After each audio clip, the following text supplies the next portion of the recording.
Bonjour, je m'appelle François Massardier et j'ai été le chef de projet de l'IBC du Bourget pour les Jeux Olympiques de Paris 2024. Aujourd'hui, je vais vous emmener voir l'IBC du Bourget, le cœur du réacteur des Jeux Olympiques de Paris 2024. Là, on va prendre ce qu'on appelle l'avenue des Champs-Élysées. C'est pas la même que dans Paris, mais au Bourget, on en a une aussi. C'est l'avenue centrale qui permet de desservir tous les halls.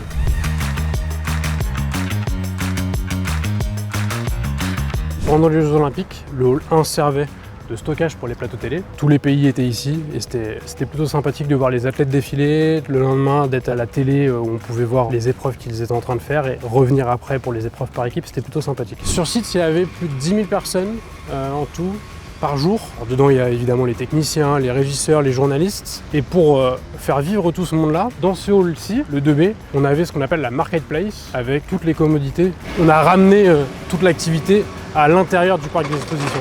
Dans ce hall-ci, on avait des plateaux télé, notamment asiatiques. Là, on va arriver où le Japon était présent, une des plus grosses délégations. Le temps de démontage, du coup, on a commencé juste après les Jeux paralympiques, donc mi-septembre. On va être le dernier site à démonter jusqu'à mi-décembre à peu près.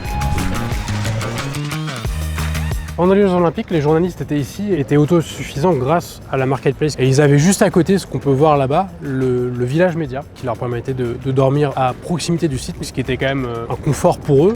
Et c'est un héritage pour la ville du Bourget, puisque ces bâtiments vont être achetés par les habitants et être habitables dans peu de temps.